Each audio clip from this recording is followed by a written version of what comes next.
In Massachusetts, bail set by a district court judge can be essentially appealed to the Superior Court.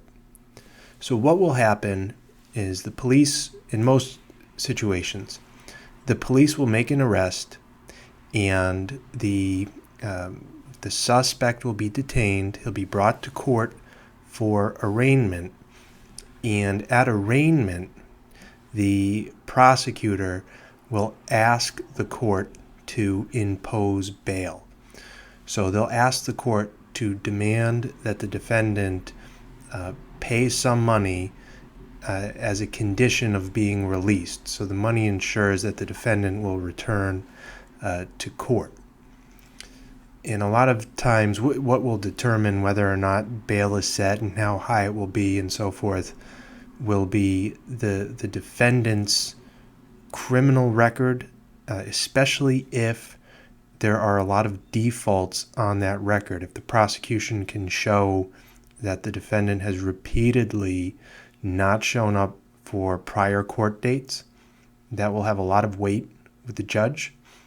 And also the nature of the offense and how serious it is. So if the judge determines that bail is necessary, he'll set the bail.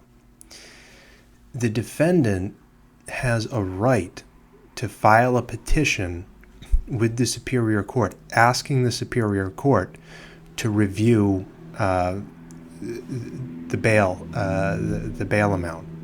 So it's Mass General Law, Chapter 276, Section 58.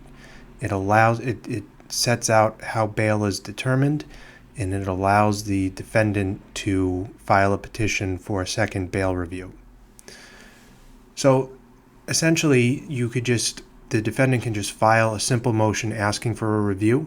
There's no need to file a memorandum of law, setting out a legal argument or anything like that. It's just an automatic thing that a defendant gets. In most counties, and according to the statute, you file that motion for review with the district court that set the bail, and then the district court transfers that petition to the Superior Court along with the judge's decision for setting bail and all the documents that the Superior Court needs to review what happened. Here in Hampden County, the defendant or the defendant's lawyer has to go to Superior Court and file that motion, which contradicts the statute, but that's the way it's done. And also, the defendant's attorney has to provide the pertinent documents to the Superior Court. So he has to get a copy of the judge's decision for bail, the district court's decision, and bring it to the court and request a court date.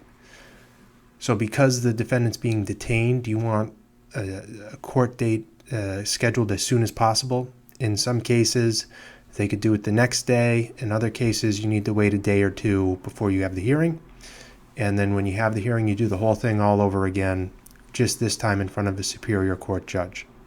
The judge can do whatever he wants. Okay, he can lower the bail. He can eliminate the bail altogether, set new conditions. He can also raise the bail amount. Right? So you need to weigh all of those options. And if you have questions about bail or arraignment, send me an email and I'd be happy to talk with you.